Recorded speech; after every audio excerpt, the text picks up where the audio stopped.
Vous souhaitez des conseils et des astuces pour pouvoir lire en anglais? Cette vidéo est faite pour vous.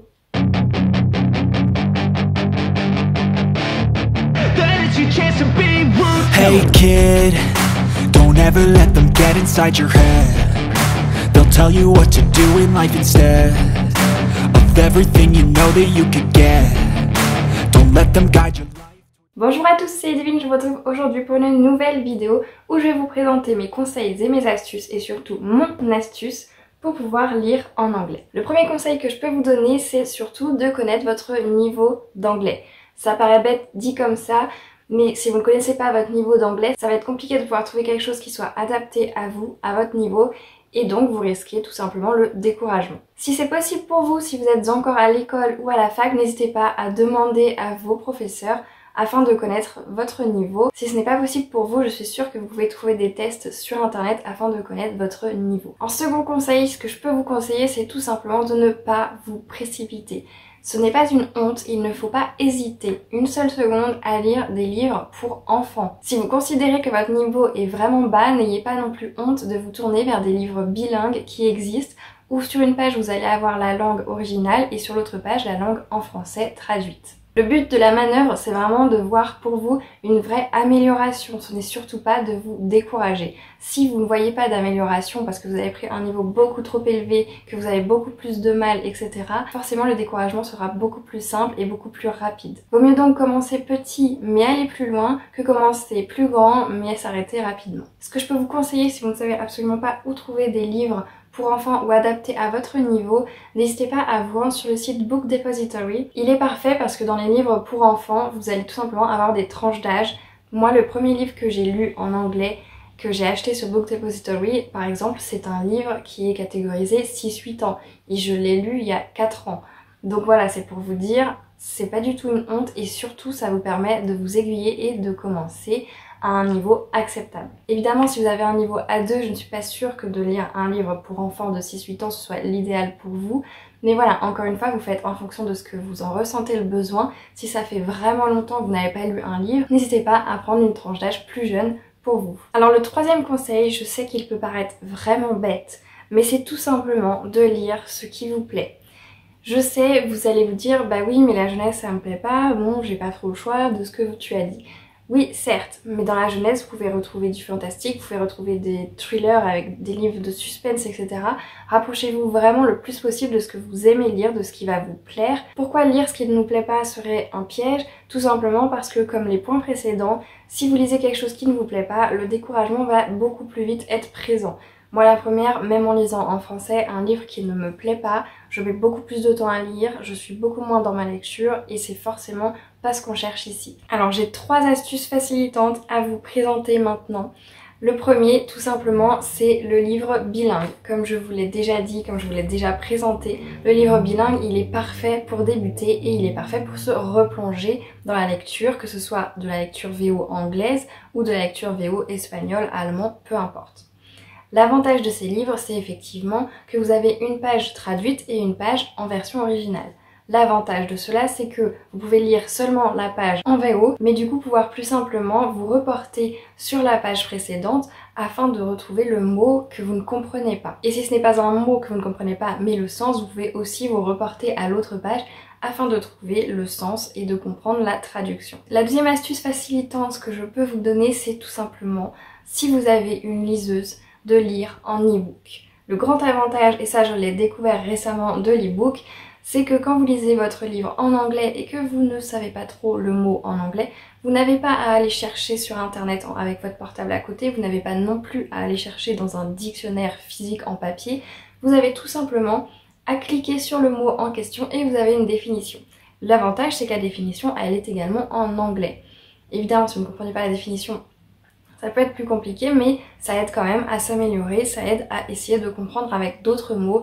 D'ailleurs, quand vous êtes à l'école, souvent les professeurs, c'est ce qu'ils vous font faire. Quand vous ne comprenez pas un mot, ils essayent de vous les expliquer, de vous les définir avec d'autres mots. De cette façon, avec les mots que vous comprenez, que vous connaissez, vous pouvez comprendre le sens du mot que vous ne connaissez pas. C'est donc pour moi un grand avantage la liseuse pour s'améliorer en anglais et pour lire en anglais, puisque vous n'avez pas besoin de sortir de votre lecture pour aller chercher le terme qu'il vous faut. La troisième astuce facilitante que j'ai à vous donner, c'est tout simplement de lire un livre en anglais que vous avez adoré et que vous avez peut-être même lu plusieurs fois en français.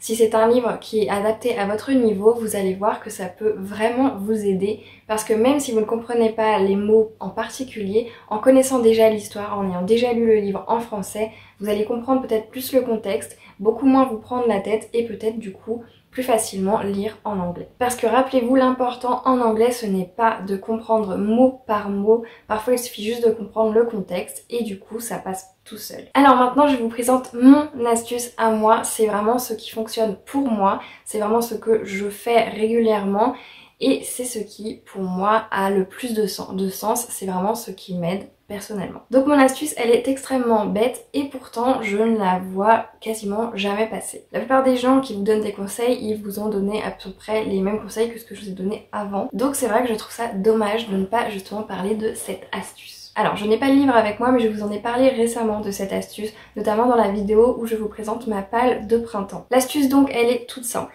Vous lisez d'abord un livre en français. Moi, pour ma part, ça a commencé parce que j'ai adoré la série. Je n'avais jamais lu les livres et j'ai adoré la série en français. Je l'avais déjà regardée à plusieurs reprises. Donc à ce moment-là, je me suis dit, ok, j'adore la série, hop, je tombe sur le livre dans une boîte à livres, donc je vais lire le livre. J'ai adoré le livre, sans grande surprise. À partir de là, je me suis dit, ok, j'ai lu le livre en français. Maintenant ce que je vais faire c'est que j'ai déjà vu la série en français, donc je vais regarder la série sous-titrée anglais. L'astuce c'est tout bête, vous lisez un livre en français, ensuite vous regardez la série soit en français soit en anglais, c'est vous qui voyez. Si c'est en anglais vous avez deux solutions, soit sous-titré français, soit sous-titré anglais. Pour ma part j'avais commencé à sous-titrer sous-titrer français pardon, il y a plusieurs années, ce n'est clairement pas quelque chose qui me correspond.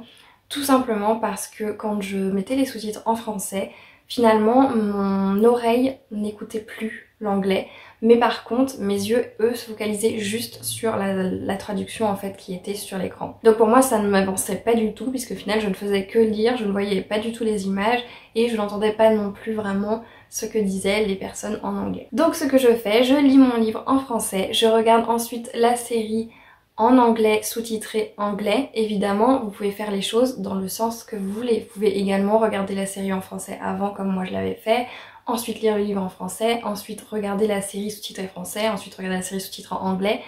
Et finalement, vous pouvez ensuite lire le livre en anglais. Là, je vous parle de série parce que pour moi, ce qui s'est passé, c'est que j'ai regardé Outlander en français, j'ai adoré, je suis tombée sur le tome 1, j'ai lu en français, j'ai adoré, donc ensuite j'ai vu la saison 1 en anglais, sous-titré anglais, j'ai adoré, j'ai compris, c'était pas si compliqué. Au début c'est compliqué parce que vous n'êtes pas habitué etc, mais ensuite ça passe tout seul.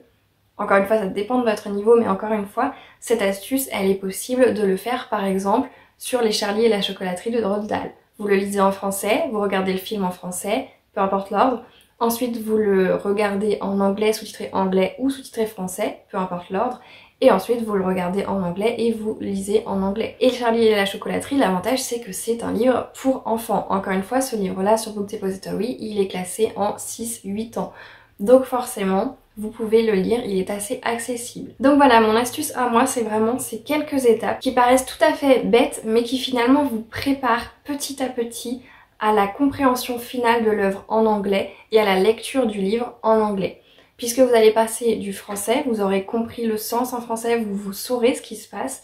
Ensuite, vous serez passé à l'anglais, que ce soit oral ou non, et ensuite au livre anglais. L'avantage pour moi, c'est que ce que je n'ai pas forcément retenu dans le livre que j'ai lu en français, quand je le lirai en anglais, eh bien c'est tout simplement que moi j'ai une mémoire beaucoup plus visuelle, donc je vais plus facilement retenir ce qui s'est passé dans la série ou dans le film. Donc comme je vous le disais, cette astuce elle peut être utilisée à plusieurs niveaux. Je vous l'ai dit avec Charlie et la chocolaterie, c'est de la jeunesse et évidemment vous avez énormément de chance avec le young adult et je pense que beaucoup vont commencer peut-être avec le young adult, ça dépend encore une fois du niveau, mais le young adult c'est quand même une catégorie littéraire qui se voit très souvent adaptée au cinéma. Donc vous avez l'avantage, vous avez les Hunger Games, vous avez les Twilight, vous avez Nos étoiles contraires et j'en passe, qui sont en young adulte, en jeunesse, Charlie et la chocolaterie, vous avez Harry Potter, vous avez Narnia. Et en adulte par exemple, vous allez avoir Outlander, Orgueil et préjugés, Le Seigneur des Anneaux, Game of Thrones, et j'en passe. Ce sont vraiment des livres où les œuvres cinématographiques combinées ensemble vont vraiment vous aider à vous améliorer, que ce soit en anglais global, mais également à la lecture en anglais, puisqu'avec ces quelques étapes, je le répète, vous allez pouvoir mieux appréhender votre lecture finale en anglais. Évidemment, il y a plein d'autres astuces qui existent pour pouvoir s'améliorer en anglais de façon générale et pas seulement pour la lecture. Le plus important à ce moment-là, c'est de s'immerger vraiment dans la langue. Je ne peux que vous recommander de mettre tous vos jeux vidéo si possible en anglais, surtout si c'est des jeux vidéo que vous connaissez par cœur en français. Mettez-les en anglais, mettez vos réseaux sociaux en anglais, mettez tout ce que vous pouvez autour de vous en anglais et de cette façon, les choses que vous avez l'habitude de voir, de lire machinalement en français, vous allez les retrouver tout le temps en anglais et être toujours immergé dans la langue. Voilà, cette vidéo est terminée, j'espère qu'elle vous aura plu et surtout qu'elle vous aura été utile. N'hésitez pas à me dire en commentaire, vous, vos astuces et vos conseils pour lire en anglais. Sur ce, je vous souhaite à tous et à toutes de très belles lectures et je vous dis à la prochaine.